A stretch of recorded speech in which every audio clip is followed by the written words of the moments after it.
మహాతల్లి నువ్వు జాగిరి కొమ్మ కుర్రం నుంచి పైకి ఆయన రాజు మహాతల్లి ముగ్గురికి రాజ్యాలు ఇస్తేనమ్మా ముగ్గురు ఎలా ఉన్నారు రమ్మంటే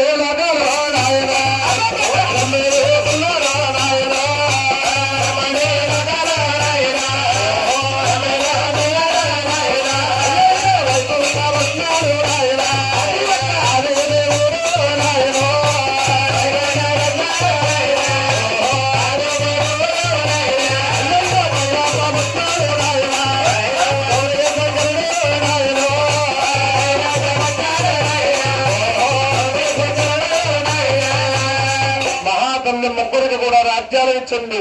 ముగ్గురు కూడా ఎలా ఉన్నారు ఎవరు రాజ్యాలు ఎదుర్కొన్నారు ఎవరు బ్రహ్మల వారు ఎదుర్కొన్నారు అడవుల్లవా తల్లి వండిపోయింది అందల్లవా తల్లి కలబడుతుందో తల్లి కలబడుతుందో ఏమి జరిగిందో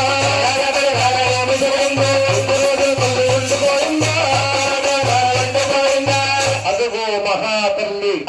అడవులో ఒంటరిగా ఉండిపోయిందమ్మా ఒంటరిగా ఉండగా అవును ఆవిడకి ఆకలి బాధ పుట్టిందండి ఆకలి బాధ నేను ఎలా తీర్చగాను ఎలా ఆపగాను అడవంతా ద్రవిస్తుందమ్మా కొన్ని కారణాల వల్ల మన కలియుగం కొనడానికండి అడవులో ఒక వృక్షం పుట్టింది ఆ వృక్షానికి ఒక పండు విరమించిందమ్మా ఆ పండుని చూసిన మహాతల్లి అలా భుజించింది ఎప్పుడైతే పండును భోజనం చేసిందో పండులో సమయంలో మహాతల్లికి ఏం పుట్టాయి అప్పుడే పుట్టాయి కామరక్షాలే అప్పుడే పెరిగాయి కామరక్షాలే కామము అంటుంది కామగల్లా తల్లి తిరుగుతుంది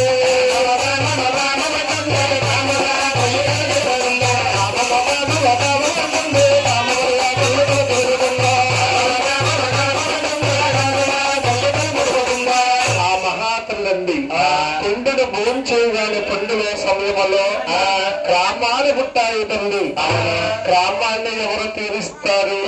అవుతుంది అని దూరదృష్టిలో చూస్తున్న మహాతల్లి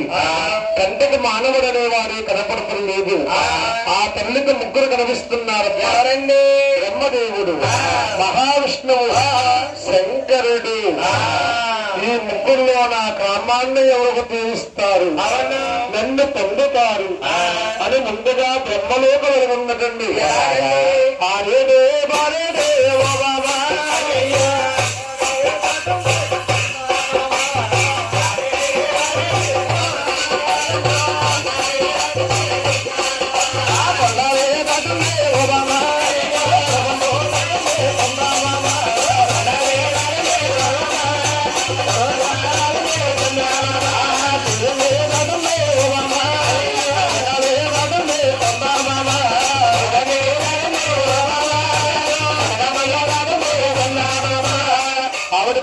ఎప్పుడు బాగున్నావు బ్రహ్మలోకం వెళ్ళి బ్రహ్మదేవుడు చూసంటుంది అన్నారు అయ్యో బాబులు బాబు బ్రహ్మదేవుడా గ్రామాలు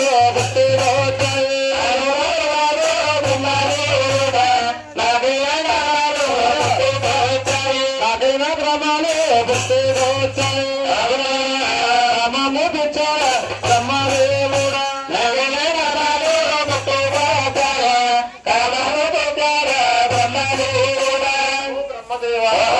నాకు గ్రామాలు పుట్టాయి గ్రామాన్ని నువ్వు తీర్చు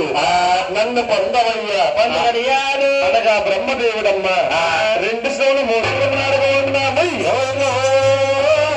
ఇలాగా చేతులు చెప్పమ్మ గొప్పగా అమ్మా తల్లి చెప్పమ్మా నా తల్లి ఒక్కమ్మా